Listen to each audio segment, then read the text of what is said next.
Hello aspirants, welcome to GSin. आज हम लोग पढ़ने वाले हैं ट्राइबल रिवोल्ट का दूसरा रिवोल्ट जिसका नाम है मुंडा रिबेलियन। जैसे कि हम लोग जानते हैं बीपीएससी मेंस में संथल के बाद एक ट्राइबल रिवोल्ट है, वो है मुंडा। ये बहुत इंपॉर्टेंट है। ये लॉन्ग में आपको 38 मार्क्स में आ सकता है और उसमें 7 या 8 मार्क्स का हो सकता है। तो हम लोग कोशिश करेंगे कि ज़्यादा से ज़्यादा नंबर लाएं। उसके लिए क्या है कि डायमेंशंस होने चाहिए। तो हम लोग कोशिश करेंगे कि ज़्यादा से ज़्यादा नंबर लाएं। उसके लिए क्या है कि डायमेंशंस होने चाहिए। तो हम लोग कोशिश करेंगे कि ज़्यादा से ज़्यादा नंबर लाएं। उसके लिए क्या है कि डायमेंशंस होने चाहिए। सारी डिमांड ऑफ द क्वेश्चंस को पूरा करना होगा। जैसे कि मुंडा रिबेलियन है क्या, इसके कॉजेज़ क्या होते हैं, है ना, इसके कॉन्सिक्वेंसेस क्या थे, और जो बिरसा मुंडा, इनकी खासकर इनकी लीडरशिप के बारे में भी क्वेश्चन पूछा जाता है। ये था क्या, बेसिकली ये स्टार्टिंग में रिलीजियस प्यूरिफिकेशन मूवमेंट था। तब जब बिरसा मुंडा जो गलत चीज़ें हो रही थी समाज में, एक गॉड को मानना है, ये बात को उन्होंने प्रमोट किया, और अल्कोहल नहीं पीना है, इंटॉक्सिकेशन को बंद करने की बात किया। तो सोशल और रिलीजियस मुद्दों पे ज़्यादा ध्यान था, मगर धीरे धीरे ये वायलेंट होने लगता है और एंटी कॉलोनियल होने लगता है। ठीक है, तो हम लोग आज मुंडा मूवमेंट पढ़ेंगे। इंट्रो में, Birsa Munda movement was the peak of all tribal movements in India. Initially, it was started as a religious purification movement, subsequently turned into a revolt against the British establishment. इस मूवमेंट को अगर बोले तो उस time पे एक boxer revolt चल रहा था चाइना में 1890 में, उससे कंपेयर किया जा सकता है। ठीक है, ये बेसिकली छोटा नागपुर एरिया में होता है मुंडा, है ना, मुंडा रिवोल्ट। मुंडा बेसिकली छोटा नागपुर एरिया में रहते थे और इनकी एक खुंटकट्टी सिस्टम थी, कलेक्टिव लैंड होल्डिंग की सिस्टम थी। बेसिकली क्या होता है, खुन का मतलब होता है खानदान, है ना, खून, है ना, खानदान या फिर क्लैन। ठीक है, और कट्टी का मतलब होता है विभाजन, है ना, डिस्ट्रीब्यूशन। तो बेसिकली इस सिस्टम में क्या था कि ज़मीन जो होती थी उसका कोई एक ओनर नहीं होता था, मतलब ये ज़मीन सब में बराबर होता था और मालिक पूरा ग्रुप, पूरा क्लैन ही उसका मालिक होता था। ठीक है, बेसिकली होते थे क्या कि मुंडा लोग जाते थे, फॉरेस्ट को क्लियर करेंगे, फॉरेस्ट क्लियर करके जो ज़मीन आई उस ज़मीन को पूरा क्लैन, मुंडा क्लैन, वो जो मिल के करे तो सिर्फ एक आदमी का नहीं होगा, वो पूरे क्लैन का वो ज़मीन होगा, मालिक उन्हीं की होगी। और जैसे जैसे उस क्लैन में फैमिली में मेंबर्स बढ़ते हैं वो सबका होते जाता है। ठीक है, तो यही था खुनकट्टी सिस्टम, कलेक्टिव लैंड होल्डिंग। तो ब्रिटिश आते हैं, ब्रिटिश की लैंड पॉलिसीज़ आती है जिसकी वजह से क्या ज़मींदारी सिस्टम इंट्रोड्यूस होता है, प्राइवेट ओनरशिप इंट्रोड्यूस होता है और इनके खुनकट्टी सिस्टम को ख़त्म कर दिया जाता है। ठीक है, तो इससे क्या होता है, पावर लैंडलॉर्ड्स और मनी लेंडर्स के हाथों में चले जाता है, जिनको ट्राइबल लोग दिकूज बोलते हैं, आउटसाइडर्स। ब्रिटिश हो या फिर बाहर के जितने लोग थे सब आउटसाइडर्स थे उनके लिए। 1806 में landlords also got police powers, deepening exploitation. तो 1816 आते आते आते ज़मींदार्स को क्या हो गया, पुलिस पावर भी मिल गया। जैसे कि हम लोग पढ़े हैं, ट्राइबल का अपना गवर्नेंस सिस्टम होता था, लोकल सिस्टम, है ना। ठीक है, और अपना जो है लैंड होल्डिंग सिस्टम भी है। तो ये सारा चीज़ इनका ख़त्म हो रहा है। अपना गवर्नेंस सिस्टम, जो लोकल काउंसिल होती थी, विलेज काउंसिल होती थी, है ना, उस सारे पावर इनसे जाने लगते हैं। सोशल ड्रिफ्ट में अगर देखेंगे तो मुंडा चीफ्टेंस जो है ना, कुछ जो है वो हिंदू कस्टम्स को अडॉप्ट करते हैं, प्रीस्ट को पैट्रोनाइज करते हैं और यही लोग बाद में ज़मींदार बन जाते हैं। क्रिश्चियन मिशनरीज इनिशियली उनको वेलकम किया गया, मगर बाद में ये लोग क्या किए, लैंडलॉर्ड्स का साथ देने लगे, जिसके वजह से मिसट्रस्ट बढ़ता गया। और फिर एक सरदारी एजिटेशन होता है 1858 से 1895 तक। ये मूवमेंट बेसिकली खुनकट्टी सिस्टम को रिस्टोर करने के लिए हुआ था, मगर ये फेल कर जाता है। और फिर हम लोग जानते हैं कि बिरसा मुंडा लीडर बन के उभरते हैं मुंडा ट्राइबल के। तो ये इंट्रो में हम लोग बैकग्राउंड में लिख देंगे बिरसा मुंडा मूवमेंट का। मुंडा मूवमेंट का एक डायमेंशन इंपॉर्टेंट है कि कॉजेज़ क्या थे। कॉजेज़ बेसिकली 6 कॉजेज़ हम लोग लिखेंगे। आप वो इकोनॉमिक आप कर सकते हैं, है ना, इकोनॉमिक कॉजेज़, है ना, ये दोनों economic causes. Abolition of Khuntkatti, heavy land revenue, ये हिंदू प्रिस्ट एज ज़मींदार्स, है ना, सोशल कॉजेज़ ये सब कर सकते हैं। क्रिश्चियन मिशनरीज, रिलीजियस कॉजेज़ हो सकता है। Exploitation by dikus, administrative bias, administrative causes. चाहे उस तरह बांटें या फिर यही हेडिंग रख दें, ठीक है। तो अगर हम लोग बात करें एबोलिशन ऑफ, एक कॉज है एबोलिशन ऑफ खुनकत्ती सिस्टम। तो इनका ट्रेडिशनल जो लैंड राइट सिस्टम था कलेक्टिव लैंड होल्डिंग का, इसको बंद कर दिया जाता है। हेवी लैंड रेवेन्यू बहुत ज़्यादा हाई रहता था, जिसकी वजह से लोग पे नहीं कर पाते थे और डेट ट्रैप में फंस जाते हैं। मनी लेंडर से डेट लेते हैं ताकि रेवेन्यू पे कर सकें और इसी में फंस जाते हैं। हिंदू प्रीस्ट या ज़मींदार बन जाते हैं तो कल्चरल और इकोनॉमिक एलियनेशन दोनों हो जाता है, ठीक। क्रिश्चियन मिशनरीज़ का बिट्रेयल होता है। ये लोग क्या करते हैं, फोर्स्ड कन्वर्जन शुरू कर देते हैं ना। तो इनका रिलीजियस जो बिलीफ था वो धीरे धीरे वीक पड़ रहा था, क्योंकि ये लोग ज़्यादा अपने आप को बढ़ा रहे थे क्रिश्चियन मिशनरीज़ लोग। तो ये और क्रिश्चियन मिशनरीज़ क्या कर रहे थे, एक्सप्लॉयटर्स का साथ दे रहे थे, जिसकी वजह से मिसट्रस्ट हो जाता है। स्टार्टिंग में क्रिश्चियन मिशनरीज़ को वेलकम किए थे ये लोग, बाद में इन लोगों के अगेंस्ट भी मूवमेंट में ये होता है।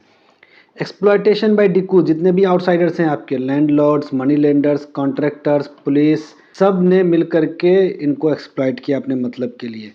और फिर एडमिनिस्ट्रेटिव बायस, मतलब कि जो भी एक्सप्लॉयटेशन होता था, अब कानून जो है ब्रिटिश का है तो एडमिनिस्ट्रेशन बना के रखा है, पुलिस बना के रख दिया है, कोर्ट बना के रख दिया है, इनका अपना विलेज काउंसिल ख़त्म कर दिया है।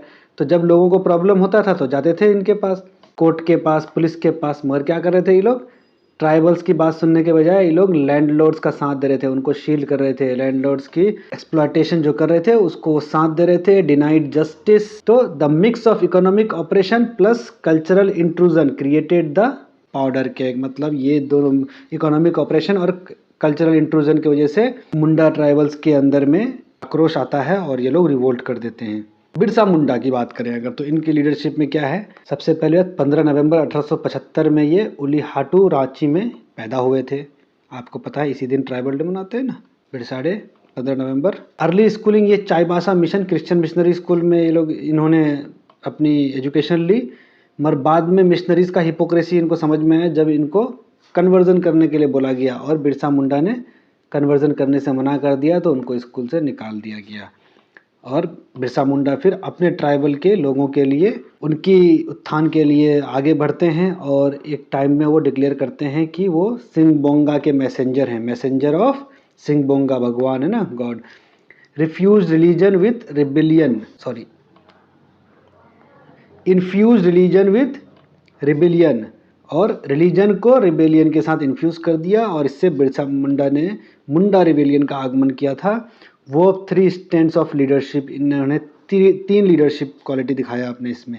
सबसे पहले इन्होंने सोशल लेवल पे काम किया, जो हम बोले कि स्टार्टिंग में ये रिलीजियस प्यूरिफिकेशन पे काम कर रहे थे। तो कैसे किए थे रिलीजियस प्यूरिफिकेशन में, attacked superstition, alcoholism, animal sacrifice. तो सुपरस्टिशन जो बातें थी, जो बिना तर्क बिना लॉजिक के बातें, उनको अटैक किया। अल्कोहलिज्म को बंद करने की बात की, और एनिमल सेक्रीफाइस, इसके भी अगेंस्ट में कैंपेनिंग किया। इन्होंने एडवोकेट किया कि प्योरिटी होनी चाहिए, मतलब कंडक्ट इंसानों का अच्छा होना चाहिए। मोनोथिज्म मतलब worship of only one God, that is Singbonga, एक ही गॉड का वर्शिप करो। Framed rebellion as both moral cleansing and political awakening, और बोला कि ये रिबेलियन जो हमारा है ये कोई किसी के अगेंस्ट में नहीं, हम लोग का स्टार्टिंग में क्या है, पहले मोरल क्लिनजिंग मतलब अपने आप को सुधारना है और अपने राइट्स के लिए लड़ना है, पॉलिटिकल अवेकनिंग। सोशल में हम लोग लिख देंगे, सोशल क्या था इनका infusion, attacked superstition, alcoholism, animal sacrifice, advocated purity of conduct, monotheism, worship मतलब सिंगबोंगा को ही वर्शिप करना है। Framed rebellion as both moral cleansing and political awakening.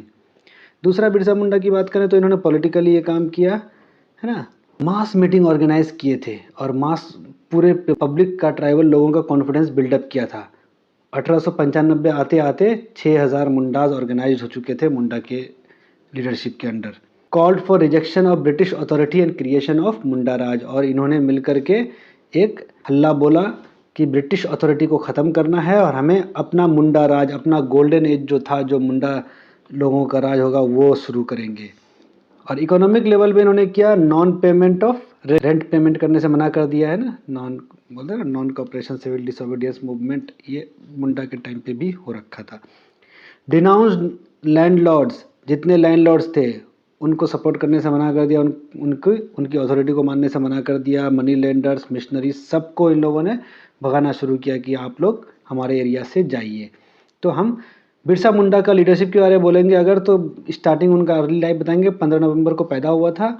इन्होंने क्रिश्चियन मिशनरी चाईबासा मिशन में पढ़ाई की थी और फिर उनकी हिपोक्रेसी देख करके जब इन्होंने कन्वर्जन को मना कर दिया तो एक्सपेल कर दिया गया, और फिर ये ट्राइबल लोगों के सोशल रिलीजियस और पॉलिटिकल रिफॉर्म लाने के लिए काम करते हैं और ख़ुद को मैसेंजर ऑफ सिंगबोंगा बोलते हैं। ठीक है, इनकी लीडरशिप अगर देखेंगे तो 3 तरह से देख सकते हैं हम लोग। सोशल लेवल पे attack superstition, alcoholism, animal sacrifice, advocated purity of conduct, monotheism and framed rebellion as both moral cleansing and political awakening.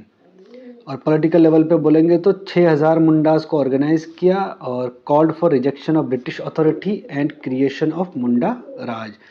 Economic level पे urged for non payment of rent, denounced landlords, money lenders, missionaries. इतना ही लिखना है। ठीक है, rebellion का या उलगुलन, इसको उलगुलन ही बोलते हैं ना रिबेलियन को, तो इसका ऑब्जेक्टिव क्या था? सबसे पहली बात, मुंडा का जो राइट्स था ओवर लैंड, वाटर और फॉरेस्ट, इन सब को रीस्टोर करना। अच्छा, एक चीज़ जो है ना कॉजेज में आप वो लिख लीजिएगा, है ना, फॉरेस्ट एक्ट। ठीक है, फॉरेस्ट एक्ट आया था, वो बहुत इंपॉर्टेंट कागज है। फॉरेस्ट राइट्स इनकी चली गई थी। ठीक है, expel dikus zamindars, money lenders, missionary, जो भी बाहर के लोग थे सबको मुंडा एरिया से भगाना है। Establish an independent Munda state, और अपना रूल करने वाला अपना मुंडा स्टेट बनाना है। रिफॉर्म मुंडा सोसाइटी, मुंडा सोसाइटी के अंदर जो सोशल लेवल्स है उनको ख़त्म करना है, यूनिटी बढ़ाना है। Build an exploitation free tribal order. तो ऑब्जेक्टिव हमारा क्या देखेंगे हम लोग? Restore Munda rights over land, water and forest, expel dikus zamindars, money lenders, missionaries, establish an independent Munda state, reform Munda society and evils, strengthen unity, build an exploitation free tribal order. Course देखेंगे अगर movement का कहाँ से कहाँ चला था। देखिए 1890 से 95 जो था ना, वो बड़ा ही शांत, बस रिलीजियस प्यूरिफिकेशन पे बात कर रहा था। अल्कोहलिज्म बैंड करना हो गया, इंटॉक्सिकेशन की बात है ना, और सुपरस्टिशन को ख़त्म करने की बात हो गई, एक गॉड को मानना, इस तरह की बात चल रही थी। फिर धीरे धीरे जो है पॉलिटिकल अवेकनिंग की बात करते हैं, और फिर 1895 में बिरसा मुंडा को अरेस्ट कर लिया गया था। 2 साल के लिए इनको हज़ारीबाग में जेल कर दिया गया था, और मुंडा मगर रिवोल्ट कंटिन्यू रहा था। फिर 1897 में वो वापस आते हैं जेल से, और मूवमेंट रिवाइवल होता है। इन्होंने सबसे पहले खुंटी पुलिस स्टेशन में अटैक हुआ, मुंडा रिवोल्ट में लोगों ने मिलकर किया। विक्ट्री अगेंस्ट ब्रिटिश एट टंगा रिवर के किनारे में ब्रिटिश को हराया। 25 दिसंबर 1899 में क्रिसमस रिबेलियन होता है। मास अपराइजिंग, लोग एकजुटता के साथ आते हैं और वहाँ पे पुलिस स्टेशन को जला देते हैं। मिशनरी सेंटर्स, गवर्नमेंट ऑफिस, सबको जलाने लगते हैं। उसके बाद स्प्रेड ऑफ अक्रॉस, ये रांची, खुंटी, सिंहभूम, गुमला, छोटानगर, प्लेट्यू, हर जगह तक फैल जाता है। और रिबेल्स ने ट्रेडिशनल वेपन्स का यूज़ किया था, बोज, एरोज, स्पेयर्स, जो कि पॉइजन लगा होता था ताकि थोड़ा सा भी लगे तो जहर से मरे। इनका मूवमेंट का एक सॉन्ग था, बहुत फेमस सॉन्ग था, काटोंग बाबा काटोंग, साहिब काटोंग, रानी काटोंग। मतलब ऑफिशियल्स हो गए, क्वीन हो गई, है ना, सबको काटो, है ना, साहिब काटोंग, रानी काटोंग, बोले सबको अर्ज कर रहे थे कि सबको मार काट करके भगाओ यहाँ से, है ना, जितने आउटसाइडर्स हैं सबको भगाओ। फिर मार्च 3, 1900 को जो है, तो हम देख रहे हैं वायलेंट था मूवमेंट बहुत ज़्यादा। मार्च 3, 1900 में बिरसा को धोखा मिलता है और बिरसा को जो है में अरेस्ट कर लिया जाता है और उनको जेल भेज दिया जाता है। रांची जेल में रहते हैं। 9 जून 1900 को ये कोलेरा से इनका डेथ हो जाता है। तो ये कोर्स ऑफ द मूवमेंट हम लोग बता सकते हैं।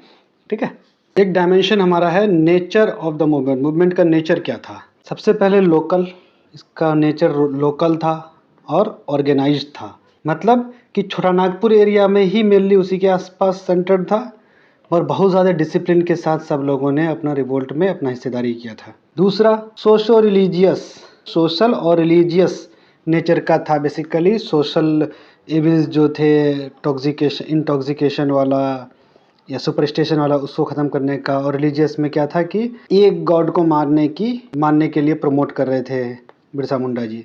तो सोशल रिलीजियस था और एंटी कॉलोनियल था, मतलब ब्रिटिश के अगेंस्ट में था। तो मोरल रिफॉर्म भी था और पॉलिटिकल रेसिस्टेंस भी था, ये नेचर था इसका। वायलेंट था, मैंने देखा कि बहुत, तो इसीलिए तो कुलगुलन है ना, ग्रेट टुमुल्ट भी बोला जाता है ना वायलेंस की वजह से। Aimed not only at reform but outright rejection of British rule, तो रिफॉर्म के साथ साथ ब्रिटिश रूल को पूरी तरह से रिजेक्ट करने का भी एक प्रस्ताव था।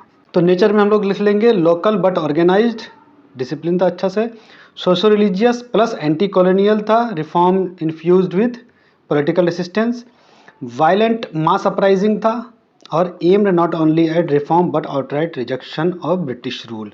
तो ये नेचर में लिख लेंगे। तो इस रिवोल्ट का कॉन्सिक्वेंसेस क्या रहा या इफेक्ट्स क्या रहा? हालांकि रिवोल्ट जो इनका जो मेन मुद्दा था कि दिकूज को बाहर करना है, मुंडा राज जो गोल्डन एज है उसको रीस्टेब्लिश करना है, वो नहीं कर पाते, तो ये एक फेलियर कह सकते हैं हम लोग।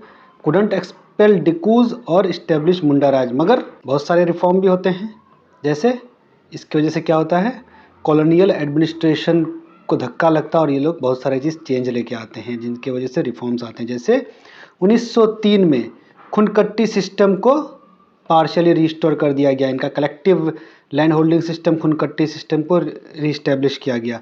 1905 में खुंती और गुमला इनको सब डिविजन्स बनाया गया ताकि एडमिनिस्ट्रेशन और अच्छे से हो सके। और 1908 में छोटा नागपुर टीनेंसी एक्ट आया जिसके तहत ट्राइबल्स को उनका राइट्स को रिकॉग्नाइज किया गया और ट्राइबल ज़मीन को बाहर के लोगों को ट्रांसफ़र ना हो सके उसका रेस्ट्रिक्शंस भी इसमें रहा, तो restricted transfer of tribal lands.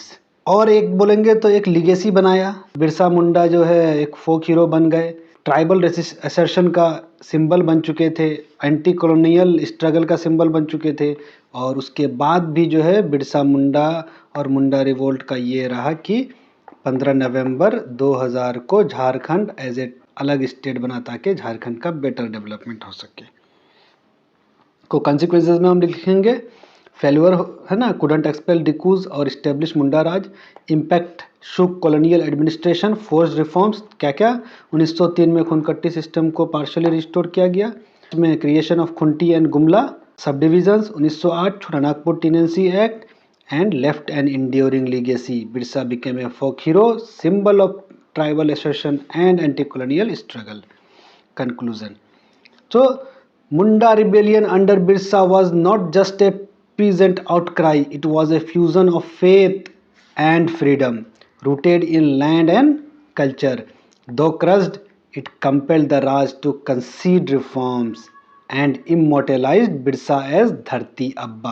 और बिरसा मुंडा को आज क्या बोलते हैं, धरती अब्बा या father of the earth. The Ulgulan remains a defining movement when the forest, the plough and the bow rose together against empire. तो ये हम लोगों का पूरा मुंडा रिबेलियन है। 38 नंबर का क्वेश्चन आता है लॉन्ग, आप इसको लिख दीजिए, इसमें से हर पॉइंट को मेंशन कीजिए, आपको इजी फेचिंग आराम से 22-23 नंबर आ जाएंगे और उतना ही मैक्सिमम आता है, तो आराम से लेके आ सकते हैं। और शॉर्ट्स में अगर आता है तो शॉर्ट्स के लिए देखिए हमने यहाँ पे एक पेज का बनाया है, इतना लिखिएगा ये भी चलेगा, ठीक है। तो हम रिवाइज एक बार देख लें कि मुंडा रिबेलियन क्या था। 1895 से 1901 तक बिरसा मुंडा के लीडरशिप में छोटा नागपुर एरिया में ब्रिटिश के अगेंस्ट में एंटी कॉलोनियल मूवमेंट शुरू होता है जो कि पहले रिलीजियस था। बैकग्राउंड क्या था, खुनकट्टी सिस्टम को एबोलिश कर दिया गया था, ज़मींदारी जो इनका था, क्रिश्चियन मिशनरीज का फोर्स कन्वर्जन चल रहा था, बेगार चल रहा था, बेगार मतलब फोर्स लेबर, ठीक है। ये सारा चीज़ ये कॉजेज में डाल देंगे हम, high revenue, priests zamindar, forced conversion, exploitation by dikus. Birsa का लीडरशिप में हम लोग 3 डायमेंशन डालेंगे। सोशल में रिफॉर्म्स की बात किए थे वो सोशल रिलीजियस, सिंगबोंगा की बात किए थे। पॉलिटिकल में ब्रिटिश अथॉरिटी को रिजेक्ट किया और बोला मुंडा राज इस्टेब्लिश करना है, और इकोनॉमी में नो रेंट मूवमेंट चलाया और बोला फालतू का रेंट नहीं देना है।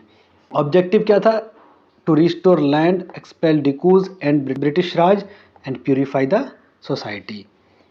इवेंट्स क्या थे, खुंटी रेड हुआ था 1897 में, टंगा रिवर में एक बैटल होता है 1898 में, ब्रिटिश को हराते हैं ये लोग। क्रिसमस अपराइजिंग होता है 1899 में और बिरसा 1900 में अरेस्ट हो जाते हैं। नेचर क्या था, organized, socio religious, anti colonial and violent. और कॉन्सिक्वेंसेज में खुनकट्टी को रिस्टोर किया गया 1903 में, खुंटी और गुमला को 1905 में सब डिवीज़न बनाया गया और छोटा नागपुर टीनेंसी एक्ट 1908, ये कॉन्सिक्वेंसेस था। तो ये आप अगर शॉर्ट में लिखिएगा ना तो इंट्रो थोड़ा दे करके ये सारे पॉइंट्स को आप जब मेंशन कर दीजिएगा तो शॉर्ट में आपको इजीली 5 नंबर फेच हो जाएंगे, ठीक है। और अगर मैप बनाना है तो आप जो है मैप बना करके दिखा दीजिएगा कहाँ पे हो रहा था, ठीक है। बिहार का मैप बना दीजिएगा, बिहार झारखंड जब एक साथ था, और दिखा दीजिएगा, तो कंक्लूजन लिख दीजिएगा। ये आपका नोट्स कंप्लीट हो जाएगा, इससे आप आराम से नंबर ला सकते हैं। तो इसी तरह से हम लोग सारे टॉपिक्स को कंप्लीट कर रहे हैं अपने मेंस के सीरीज़ में, और बेटर तरीके से हम लोग कोशिश करेंगे, पूरा कंप्लीट करेंगे हम लोग पूरे कोर्स को। इसके लिए आप लोगों का हमको बस एक सपोर्ट चाहिए कि आप लोग हमारे चैनल को सब्सक्राइब कीजिए और शेयर भी कीजिए, है ना। और नोट्स के लिए टेलीग्राम चैनल में आप हमारे जा सकते हैं, वहाँ पे नोट्स अवेलेबल हैं, डिस्क्रिप्शन में लिंक मौजूद है। Thank you. जय हिंद, जय बिहार।